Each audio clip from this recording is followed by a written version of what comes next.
Hello my dear friends, मैं अभी लोधी आप सभी का स्वागत करता हूं आपके अपनी YouTube super math for channel में। तो दोस्तों ये वीडियो बहुत ही इंपॉर्टेंट होने वाली है, क्योंकि दोस्तों मैं आपको इस वीडियो में ऐसे 10 इंपॉर्टेंट क्वेश्चनों के बारे में बताऊंगा जो कि एग्जाम में बार बार पूछे जाते हैं। चाहे आप वो किसी भी एग्जाम की तैयारी या फिर किसी भी कॉम्पिटिटिव एग्जाम की तैयारी कर रहे हो, ये 10 क्वेश्चन सभी परीक्षाओं में पूछे जाते हैं। यूँ सरल शब्दों में यदि हम कहें कि जिस एग्जाम में भी मैथमेटिक्स का क्वेश्चन पेपर होता है, उन सभी परीक्षाओं में ये 10 क्वेश्चन पूछे जाते हैं, ठीक है ना। तो चलिए हम बिना देरी के अपनी वीडियो को शुरू करते हैं और देखते हैं फर्स्ट क्वेश्चन। हमारा पहला क्वेश्चन बोल रहा है कि जब n को 4 से विभाजित किया जाता है तो शेष कितना 3 रहता है, ठीक है ना।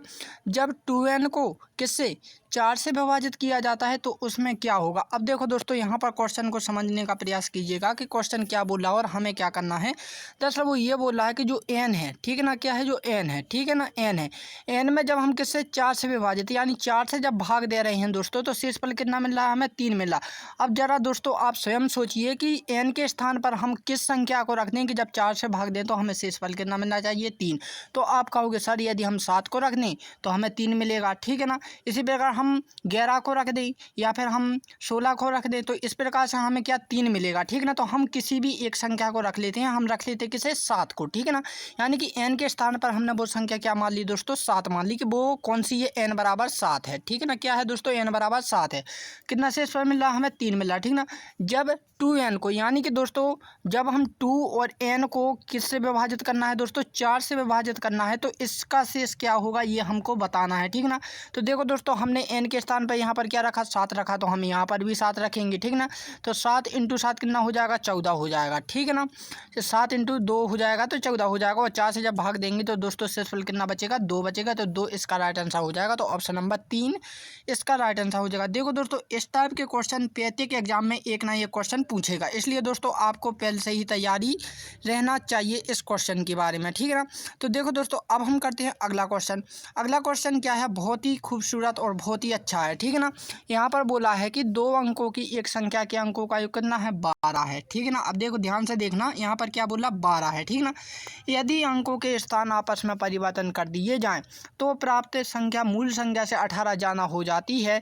तो मूल संख्या क्या, देखो दोस्तों यहाँ पर ध्यान रखें 18 गुना नहीं बोला उसने, ठीक है ना, गुना नहीं बोला, ठीक है ना। ध्यान रखें 18 जाना हो जाती है यानी 18 प्लस हो जाती है, ठीक है ना। कितनी हो जाती है 18 प्लस। गुना का मतलब होता है दोस्तों इंटू, यानी कि उसकी 8 गुना हो जाती है 18 गुना, ठीक है ना। तो यहाँ पर गुना नहीं है, यहाँ पर क्या है 18 प्लस है, यानी कि देखो उसने ये बोला है कि मूल संख्या से कितना 18 जाना हो जाती है, ठीक है ना। तो ध्यान रखें। अब दोस्तों आपके डाउट कहाँ कहाँ होंगे, इस क्वेश्चन को ध्यान से पढ़ोगे तब आपको समझ में आ जाएंगे। तो उसने ये बोला है कि 2 अंकों की एक संख्या का योग 12 है। जैसे कि दोस्तों यहाँ पर देखो 5 और 7 को हम जोड़ेंगे तो इन दोनों संख्याओं का योग करना है 12। यहाँ पर भी देखो 12 ही है। 4 और 8 को जोड़ेंगे यहाँ पर भी 12, यानी कि दोस्तों सब में क्या है 12, यानी कि 2 अंकों की संख्याओं का योग कितना है 12 है। तो वो तो सभी हैं, ठीक है ना। यहाँ तक क्वेश्चन हमारी केस में दिया है, ऑप्शन में दिया है, ठीक है ना। फिर क्या बोल रहा है कि यदि अंकों के स्थान आपस में पलट दिए जाएं यानी कि स्थान बदल दिए जाएं आपस में, ठीक है ना। तो दोस्तों कुछ बच्चे ये सोच रहे होंगे कि हम 12 का बदलेंगे तो ये कितना हो जाएगा 21। जी नहीं, हमें इसका नहीं बदलना है, ठीक ना।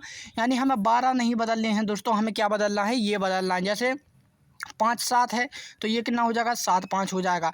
ये 5 7 है तो ये कितना हो जाएगा दोस्तों, ये हो जाएगा 5 और 7, ठीक है ना। ये कितना है 48 है तो ये कितना हो जाएगा 84 हो जाएगा, ठीक है ना।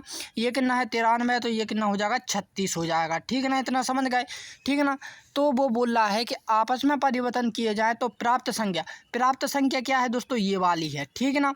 और जो मूल्य संख्या है, ठीक है ना, मूल्य संख्या क्या है ये वाली, मूल्य संख्या ये है और प्राप्त संख्याएं ये वाली हैं, ठीक है ना। तो से कितना 18 जाना हो जाती हैं यानी 18 प्लस हो जाती हैं। तो देखो दोस्तों प्रत्येक में यदि हम 18 प्लस करेंगे तो ये कितना आ जाएगा दोस्तों, ये आ रहा है हमारा 75, ठीक है ना। इसके बाद दोस्तों यदि हम इसमें 18 प्लस करेंगे दोस्तों तो किसी भी कीमत पर 57 नहीं आएगा, यानी ऑप्शन नंबर 2 इसका क्या हो जाएगा गलत हो जाएगा, ठीक है ना। दूसरा क्या हो जाएगा गलत हो जाएगा। तीसरा क्या है दोस्तों 18 यदि हम इसमें प्लस करते हैं तो लगभग दोस्तों हमारा ये कितने 76 के लगभग में आएगा, लेकिन हमें चाहिए कितना 84, तो ये भी नहीं होगा, ठीक है ना। इसके बाद 93 भी में भी दोस्तों जब हम 18 प्लस करेंगे तो किसी भी कीमत पर 36 तो हो नहीं सकता। तो इसका मतलब है दोस्तों कि ऑप्शन नंबर 1 इसका राइट आंसर होगा, क्योंकि दोस्तों जब हम 97 में 18 प्लस कर रहे हैं तो हमें कितना मिला 75 मिल रहा, तो 75 इसका राइट आंसर हो जाएगा। तो देखो दोस्तों एक क्वेश्चन आपको इस टाइप से भी आएगा, इसलिए आपको ध्यान रखना है इन चीज़ों का, ठीक है ना। अब हम बात करेंगे उन टाइप के क्वेश्चनों की जो कि अधिकतम पूछे जाते हैं दोस्तों, आप किसी भी एग्जाम की तैयारी कर रही हो। तो यहाँ पर देखो दोस्तों मैं आपको ऐसे ऐसे क्वेश्चन बता रहा हूँ जो कि दोस्तों एग्जाम में पूछे ही जाते हैं, इसलिए दोस्तों आप प्लीज़ लाइक जरूर कर दीजिएगा। चलिए हम अगला क्वेश्चन और देखते हैं इसी के जैसा। तो यहाँ पर देखा है कि 2 अंकों की एक संख्या के अंकों का योग कितना है 9 है। इनमें से 27 घटा देने से संख्या के अंक आपस में बदल जाते हैं, तो कितनी संख्या होगी, यानी वह संख्या कौन सी होगी। तो देखो दोस्तों वो क्या बोल रहा है, तो वही लॉजिक है कि 2 संख्याएं हैं 2 अंकों की, ठीक ना, उनका योग कितना है 9 है। जैसे देखो यहाँ पर देखो इनका योग कितना आ रहा है 11 आ रहा है, इसका कितना आ रहा है 9 आ रहा है, इसका कितना आ रहा है 11 आ रहा है, इसका कितना आ रहा है 9 आ रहा है। अब देखो दोस्तों हमें 2 अंकों की योगों की संख्या कितनी चाहिए थी 9 चाहिए थी। इसका मतलब है ऑप्शन नंबर 1 और ऑप्शन नंबर क्या हो जाएगा 3, ये दोनों तो नहीं हो सकती, ठीक ना। अब बचे कौन कौन से, ऑप्शन नंबर 2 और ऑप्शन नंबर 4, इन दोनों में से हमारा एक कौन राइट होगा। जब हम क्वेश्चन को करेंगे तो हम क्लियर लगा लेंगे, ठीक ना। फिर क्या बोला, इनमें से 27 घटा देने से, यानी दोस्तों आपको 27 घटा देना है। 27 घटाएंगे तो ये कितना हो जाएगा दोस्तों 36 हो जाएगा, ठीक है ना। संख्या घटा देने से संख्या के अंक आपस में बदल जाते हैं, यानी कि जो संख्या हमने घटाई है दोस्तों उसके हमें आपस में बदल देंगे तो 6 आगे आ जाएगा, 3 पीछे चला जाएगा तो कितना हो जाएगा 63, ठीक ना। तो वह संख्या कितनी है, यानी कि दोस्तों उसका कहने का मतलब ये था कि भाई हम 2 अंकों की संख्या ऐसी संख्या लें जिनका योग कितना हो 9 हो, और उसमें से हमें क्या है घटा देना है कितने 27, और घटाने के बाद दोस्तों उस संख्या को हमें पलट देना है, और पलटने के बाद दोस्तों वही संख्या प्राप्त हो जाएगी। हमें वो संख्या कौन सी है ये बताना था। तो देखो ऑप्शन नंबर 2 ही इसका राइट आंसर होगा, क्योंकि दोस्तों जब हम 27 घटा रहे हैं तो 36 आ रहा है, 36 को जब हम पलट रहे हैं दोस्तों तो हमें पुनः वही संख्या मिल रही है जो कि दोस्तों हमने उसमें कुछ परिवर्तन किए थे, ठीक है ना। तो दोस्तों ऑप्शन नंबर क्या हो जाएगा 2 इसका राइट आंसर हो जाएगा। यदि दोस्तों आपको मज़ा आ रहा हो पढ़ने में तो प्लीज़ इस वीडियो को लाइक जरूर कर दीजिएगा, ठीक ना।